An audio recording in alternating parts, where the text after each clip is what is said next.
안녕하세요. 금연 아침마입니다.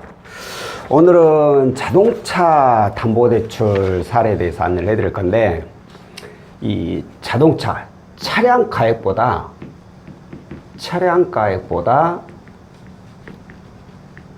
더 많이 이용하는 방법.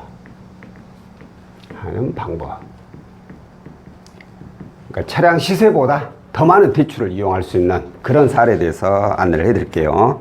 자, 현재 이분은 개인 사업자이십니다. 개인 사업자. 온라인 쇼핑몰을 운영하고 있어요. 운영하신 지 2년 정도 되신 분입니다. 이분께서 이용 중인 대출 내용을 보면 우리 그 정부지원금 있죠? 정부지원금으로 약 한 3천만 원 정도 이용하고 있고, 그리고 시중은행에 2천만 원, 그리고 또 다른 은행 여기에 300, 그리고 또 다른 은행에 또 300만 원 이렇게 이용을 하고 있고, 그리고 카드론이라고 해서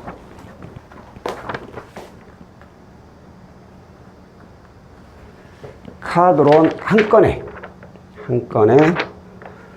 1,520만 원 이렇게 이용을 하고 있고요. 아, 하나 더 있구나. 은행에 신차할부예요. 신차할부로 약 3,200만 원 정도를 현재 이용 중에 있습니다. 대출 내용을 쭉 보면 대출이 상당히 많아요. 그죠? 5천, 6천, 9천, 뭐 1억이 좀 넘네요. 그죠? 적은 편이 아니죠. 그런데 대출 내용만 보면 깔끔해. 제가 봤을 때 정부지원자금, 이건 개인 사업자는 제가 그러거든요. 개인 사업자분들이 저한테 대출 문의를 주시잖아요. 첫 번째 가장 먼저 받아야 될 거, 저희 직장인들은 제가 은행이라고 했잖아요. 맞아요, 똑같이. 근데 개인 사업자는 정부지원자금을 먼저 알아보셔야 돼요. 정부지원자금을 왜 먼저 알아보냐? 이게 이자가 가장 낮거든. 가장 낮아요. 그리고 나서 이렇게 순차적으로 은행을 알아보는 거예요. 은행 알아보고 또 다른 은행, 근데 또 다른 은행 300 이건 봤을 때, 제가 봤을 때 비상금 대출이죠. 소액 대출 이건 것 같고, 그리고 신차할부 이거 아주 잘하신 거예요. 은행을 이용한 거. 왜 은행을 이용한 게 잘한 거냐? 당연히 뭐 금융사가 1금융권이니까 잘한 거고, 또한 이자도 가장 낮으니까 잘한 거지만, 제가 주로 말씀드린 이 신용관리 있잖아요. 거기에 있어서 아주 잘하신 거죠. 거기에다가 또 은행 같은 경우에는 이제 그렇지 않은 은행도 있긴 하지만 대부분의 은행은 다 보증보험을 끊고 합니다. 보증보험을 끊고 하면 그 혜택이 뭐냐? 차에 설정이 없죠. 이 얘기는 조금 이따 드릴 거고, 이제 그 다음으로 이제 문제시대가 되어 보이는 게 하나 있어요. 카드론 1,500씩. 자, 그런데 이거조차도 저는 잘 받았다고 봐요. 왜? 정부지원자금 은행, 신차할부도 은행. 더 이상 이제 제가 봤을 때 은행에서 대출 나오기가 어려워요, 이분은. 그럼 다음으로 이용할 게 뭐야? 바로 이금융권이거든요. 이금융권인데 제가 그랬죠. 카드론이나 현금 서비스 이런 거 가능한 이용을 하지 마세요. 그랬지만 현금 서비스는 이용을 안 하는 게 좋지만, 카드론의 경우에는 이렇게 바로 한 건만 이용할 경우에는 캐피탈이나 저축은행 이런 데보다 더 낫다. 그랬어요. 왜? 여기가 신용점수 하락이 더 적거든요.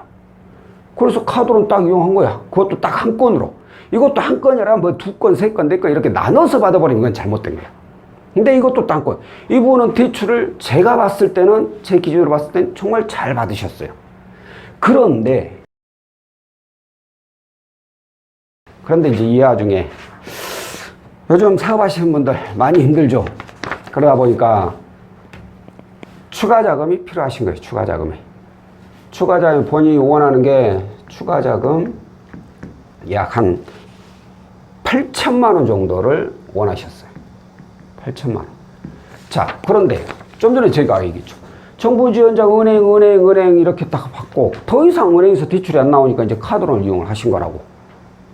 그러면 이 상황에서 또 8천만 원을 받는다. 이건 어렵죠, 사실. 이 금융권을 이용을 해도 8천만 원은 나오기가 어려워요. 그런데 그나마 다행히 이분이 자, 신차 할부가 있다고 했죠. 이 말은 그 본인 명의에 자동차가 있다는 뜻이 돼요. 그래서 해당 차를 확인을 해보니까 2020년식 G80을 소유하고 있었습니다. G80. 근데 아직도 신차 할부가 남아있어. 그런데 아까 제가 다시 한번 또 얘기하는데 은행을 잘 이용했다는 게 뭐라 했죠? 보증보험을 끊다 보니까 차에 설정이 없어요. 자, 이 얘기는 어떻게 되냐? 이 차에 설정이 없으면 차 할부가 남아있더라도 해당 이 차량 그대로 그 금액을 다 이용할 수 있다는 거예요. 차량 가액만큼 다 이용을 할 수 있어요. 그렇기 때문에 이 설정이 있는 차들에 비하면 더 많은 금액을 이용할 수가 있죠.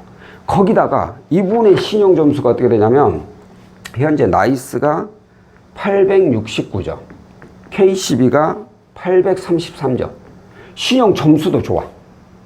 대출을 이렇게 잘 이용을 했으니까 비록 카드론이 한 건이 있지만 말씀드린 대로 딱 한 건이잖아요. 그러다 보니까 최근 대출 이력 없지 은행권이 대부분이지. 그러니까 신용 점수도 좋은 거예요. 그래서 설정도 없어서 이 차량으로 가조를 해봤더니만 어떻게 됐냐? 얼마가 나왔냐? 6,500만 원이 가능하다고 나왔어요. 6,500. 그래? 그럼 차 시세가 6,500 정도 되나 보네? 했는데 차량 가액이 차 시세가 얼마냐면 이게 약 4,700만 원 정도밖에 안 되는 차였어요. 차 시세가 4,700인데 대출 금액이 6,500이 나왔어. 응? 이건 또 뭔 소리야? 어떻게 차 시세보다 더 많은 금액이 나오지? 설정이 없으니까 차 시세만큼만 나와도 잘 나온 건데. 그 이유는 바로 이거죠. 일단 소득이 있는 분이에요. 직업이 있다는 거죠. 거기에다가 신용 점수가 좋아요. 신용 점수가. 그러니까 이분은 이 차 시세 플러스 신용이 합해진 거죠.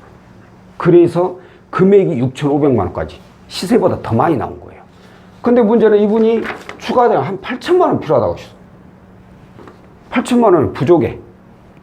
어떻게 하죠? 근데 그냥 이것만 이용을 하겠다. 뭐 8천만 원은 사실 처음부터 여유 있게 좀 얘기한 거고 6,500 정도만 있어도 충분히 지금은 회사를 꾸려갈 수 있기 때문에 6,500만 원만 이용을 하겠다라고 하고 그대로 6,500을 이용하신 그런 내용이에요. 자, 그런데 만약에 예를 들어서 이분이 개인 사업자가 아니라 직장인이라고 가정해봐요. 직장인. 그러면 이번 대출 어떻게 나오느냐. 이제 연봉에 따라서 이제 좀 차이가 있겠네요. 연봉이 어떻게 되느냐에 따라서 차이가 있는데 이 경우에 만약에 직장인으로 이분이 돼버리면 이건 DSR 적용이 돼버립니다. DSR 적용이 돼가지고 DSR 충족이 안 돼버리면 이 대출이 안 나와요. 그냥 안 나와. 차 시세 4,700만 원 설정 하나도 없다고 하더라도 안 나와버려요. 나와봐야 꼴랑이야. 300만 원 나오고 그래요. 신차할부 없다고 하더라도, 할부금도 없다고 하더라도 DSR 미충족 시 직장인뿐만 아니라 자관, 개인 사업자를 제외한 모든 직업, 무직자까지 포함해서 차량 담보대출은 이거 담보대출인데 DSR 적용되나? 차량 담보대출은 DSR 적용이 됩니다. 이건 가계자금으로 속해요. 우리 집 담보대출 있죠? 그 가계자금 받은 거 다 DSR 적용이 돼요. 근데 이분은 개인 사업자다 보니까 이 6,500이 사업자금 용도로 되어가지고 진행이 가능했던 거죠. 그러니까 간혹가다 이제 이런 경우가 있어요. 이런 사례가 직장인인데 차에 아무것도 없어. 뭐 할부도 없고, 할부 없으니까 설정도 없고 압류도 없고 아무것도 없어. 깨끗한 차야. 근데 기대출이 좀 많아. 그래가지고 차량 담보대출 이용하고 싶은데 바로 이 DSR이 초과돼가지고 차량담보대출이 꼴랑 300만 원이나 가능하다고 나오는 거예요. 아무 의미 없는 돈이. 자, 이런 경우에 예를 들어서 차 시세가 뭐 이 차처럼 4천만 원이다 하면 이용할 수 있는 방법이 뭐냐면 바로 이런 개인 사업자를 하나 내야 돼요.